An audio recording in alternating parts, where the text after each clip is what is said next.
തീർച്ചയായും ബിനിൽ കൂടി ചേരുന്നുണ്ട്. ബിനിൽ, അതാണ് ഇനി മറ്റു രീതിയിലേക്ക് അന്വേഷണം പോകേണ്ടതില്ല. നിലവിലെ ഈ അന്വേഷണ ഘട്ടങ്ങളെല്ലാം ശരിവയ്ക്കുന്ന തരത്തിലേക്ക് SIT ഒരു അർത്ഥത്തിൽ സംശയിക്കേണ്ടതില്ല എന്ന നിലയിലേക്ക് ഈ ഘട്ടവും ഈ അറസ്റ്റുമൊക്കെ നമുക്ക് മുന്നിലേക്ക് എത്തുകയാണോ?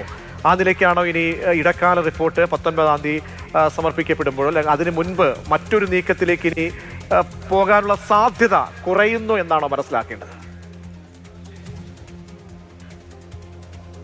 പ്രതീഷ്, കൂടുതൽ നീക്കങ്ങൾ ഉണ്ട് എങ്കിൽ അത് 19-ാം തീയതിക്ക് മുൻപ് തന്നെ ഉണ്ടാകാനുള്ള സാധ്യതയുണ്ട്. നേരത്തെ നമ്മൾ പറഞ്ഞതുപോലെ ഈ ഡി മണിയും കമ്പനിയും ഒന്നും ഇതിൽ ഭാഗമാക്കിയിട്ടില്ല എന്നത് SIT അത് ഉറപ്പുവരുത്തിയിട്ടുണ്ട്. കാരണം അത്തരത്തിലൊരു ആരോപണം വന്നപ്പോൾ സ്വാഭാവികമായും അതിന്റെ ഒരു രാഷ്ട്രീയ പശ്ചാത്തലം നോക്കിയാൽ തദ്ദേശ തെരഞ്ഞെടുപ്പിന് തൊട്ട് മുൻപാണ് മുൻ പ്രതിപക്ഷ നേതാവ് രമേശ് ചെന്നിത്തല ഇത്തരത്തിലൊരു ശതകോടികളുടെ ഇടപാട് വിദേശത്തേക്ക് ഇത് കടത്തിയിട്ടുണ്ട്, അങ്ങനെയൊക്കെ തനിക്ക് ചില വിവരങ്ങളുണ്ട് എന്നൊക്കെ പറഞ്ഞു വരുന്നത്.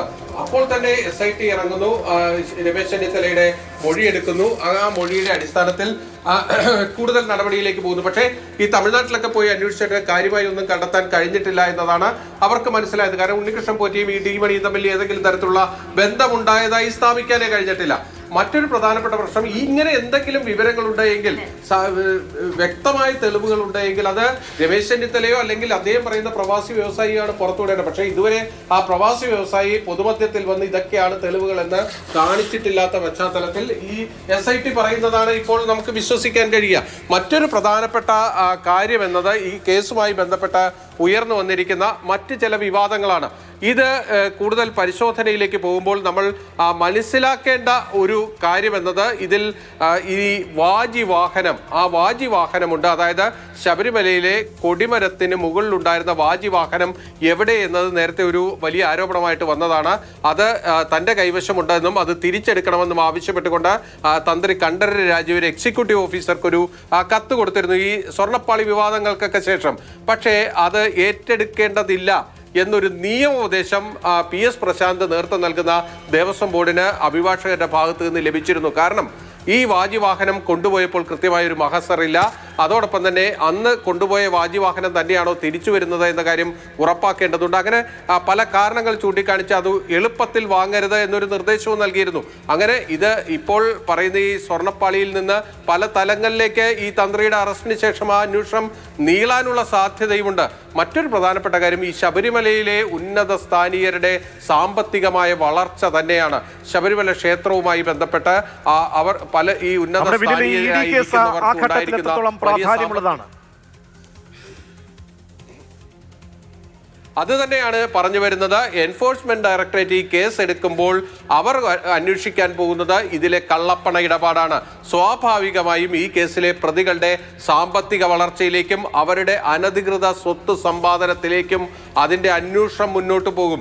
അപ്പോൾ ഇനി എവിടേക്കൊക്കെ ഈ അന്വേഷണം എത്തും, ആരൊക്കെ ഇനി കൂടുതൽ പേർ ഈ ഇതിൻ്റെ എൻഫോഴ്സ്മെന്റ് ഡയറക്ടറേറ്റിൻ്റെ ക്ലച്ചസിലേക്ക് വരും എന്നത് നമുക്ക് പറയാൻ കഴിയില്ല. നമ്മൾ മനസ്സിലാക്കേണ്ട ഒരു കാര്യം, കരുവന്നൂർ കേസ് നമ്മളൊരു മാതൃകയാക്കി എടുക്കേണ്ടതാണ്. കരുവന്നൂർ കേസിലെ ക്രൈംബ്രാഞ്ചിന്റെ FIRലെ പ്രതികൾക്കെതിരെ മാത്രമല്ല EDയുടെ നടപടി ഉണ്ടായത്. മുൻമന്ത്രി AC മൊയ്തീൻ അടക്കമുള്ളവർക്കെതിരെ നടപടിയുണ്ടായി. AC മൊയ്തീൻ്റെ വീട് റെയ്ഡ് ചെയ്തു. അതോടൊപ്പം തന്നെ സ്വത്ത് കണ്ടുകെട്ടുന്ന അടക്കമുള്ള നടപടികളിലേക്ക് പോയി. അതെല്ലാം നമ്മുടെ മുന്നിലുണ്ട്. അതുകൊണ്ട് ഇപ്പോൾ EDയുടെ അന്വേഷണം തുടങ്ങിയാണ്. അവർ ഇന്ന് ECIR രജിസ്റ്റർ ചെയ്തിരിക്കുന്നു. അവർ ഈ കേസിലെ പ്രതികളെ എല്ലാം തന്നെ ECIRൽ പ്രതിസ്ഥാനത്ത് കൊണ്ടുവന്നിട്ടുണ്ട്. പക്ഷേ അവരിലേക്ക് മാത്രമായിരിക്കില്ല എൻഫോഴ്സ്മെന്റ് ഡയറക്ടറേറ്റിന്റെ അന്വേഷണം പോകാൻ പോകുന്നത്. അത് ഈ ശബരിമലയുമായി ബന്ധപ്പെട്ടും അതുമായി ബന്ധപ്പെട്ട മറ്റ് തലങ്ങളിൽ പ്രവർത്തിച്ചിരിക്കുന്നവരുടെയും വലിയ സാമ്പത്തിക ഇടപാടുകളിലേക്ക് കൂടി ഈ അന്വേഷണം പോകാൻ സാധ്യതയുണ്ട്. അപ്പോൾ ഇനി EDയുടെ കേസിൽ ഈ കണ്ഠരര് രാജീവർക്കപ്പുറത്തേക്ക് എങ്ങോട്ടേക്കൊക്കെ അവരുടെ കള്ളപ്പണ ഇടപാട് സംബന്ധിച്ച് അന്വേഷണം എത്തും എന്നത് വലിയ ചോദ്യചിഹ്നമാണ്. വരും ദിവസങ്ങളിൽ നമുക്ക് അത്തരത്തിൽ പല നീക്കങ്ങളും കാണേണ്ടിയും വരും. സാധാരണ ഇത്തരം കേസുകളിൽ EDയുടെ നടപടികൾക്കുണ്ടാകുന്ന സ്ലോ അത് തന്നെ ആകുമോ ഈ കേസിൽ? അങ്ങനെ ഒരു സ്ലോയൊക്കെ ഉണ്ടായിക്കഴിഞ്ഞാൽ ഈ കേസിൽ ഇപ്പോൾ അകത്തുള്ള ആളുകൾക്ക് സ്വാഭാവിക ജാമ്യത്തിന്റെ സമയത്തിലേക്ക് എത്തുകയാണ്. അപ്പോൾ തെളിവുകളൊക്കെ നശിപ്പിക്കപ്പെട്ടേക്കാം. അതുകൊണ്ട് തിടുക്കത്തിൽ കാലതാമസമില്ലാതെ തന്നെ EDയുടെ ഭാഗത്തു നിന്നുള്ള നടപടികൾ പ്രതീക്ഷിക്കാമോ? ഇ ഡി ഇനി സാവകാശം മുന്നോട്ട് നീങ്ങാനുള്ള സാധ്യതകൾ കുറവാണ്. അവർ ഈ കേസിലെ പ്രതികളുടെയും സാക്ഷികളുടെയൊക്കെ മൊഴികൾ SIT-യോട് ആവശ്യപ്പെടും. അതോടൊപ്പം തന്നെ ഈ പ്രതികളുടെ വീടുകളിലും ദേവസ്വം ബോർഡ് ആസ്ഥാനത്തേക്ക് അടക്കം ED സമീപ ദിവസങ്ങളിൽ തന്നെ കടന്നു ചെല്ലാനുള്ള സാധ്യതയുണ്ട്. കൂടുതൽ റെയ്ഡുകൾ നമ്മൾ പ്രതീക്ഷിക്കേണ്ടിയിരിക്കുന്നു. അതോടൊപ്പം തന്നെ ഇതിലെ ഈ മണി ട്രെയിൽ, അതായത് കള്ളപ്പണം എങ്ങോട്ടേക്കൊക്കെ പോയിരിക്കുന്നു, അത് കണ്ടെത്താനുള്ള ശ്രമത്തിന്റെ ഭാഗമായി കൂടുതൽ നീക്കങ്ങൾ അവരുടെ ഭാഗത്ത് നിന്ന് വരാനുള്ള സാധ്യതയാണുള്ളത്.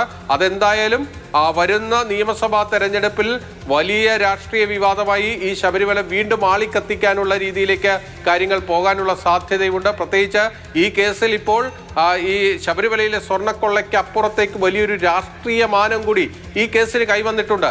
ഇപ്പോഴത്തെ അറസ്റ്റ് അതിൽ വളരെ പ്രധാനപ്പെട്ടത് കൂടിയാണ്. നേരത്തെ അഭിലാഷ് സൂചിപ്പിച്ചതുപോലെ തന്ത്രിയുടെ അറസ്റ്റ് എന്ന് പറയുന്നത് ഈ ശബരിമല സ്വർണ്ണക്കൊള്ളയിൽ ഒരു വഴിത്തിരിവാണ്. കാരണം ഇതുവരെ രാഷ്ട്രീയ നേതൃത്വത്തിനെതിരെ മാത്രമായിരുന്നു വലിയ ആരോപണങ്ങൾ ഉണ്ടായിരുന്നത്. പക്ഷേ അതിനും അപ്പുറത്തേക്ക് ശബരിമലയിലെ ഏറ്റവും ഉന്നത സ്ഥാനീയൻ കൂടി ഈ കേസിന്റെ ഭാഗമായി വന്നിരിക്കുന്നു. നേരത്തെ ദേവസ്വം ബോർഡിന്റെ 2 പ്രസിഡന്റുമാർ വന്നപ്പോൾ CPM-ന്റെ 2 പ്രധാനപ്പെട്ട നേതാക്കൾ ആ കേസിൽ പ്രതിസ്ഥാനത്തേക്ക് വന്നു എന്നതായിരുന്നു പ്രതിപക്ഷത്തിന് ആരോപിക്കാനുണ്ടായിരുന്നത്. ഇപ്പോൾ അതിനും അപ്പുറത്തേക്ക് ആ ശബരിമലയുമായി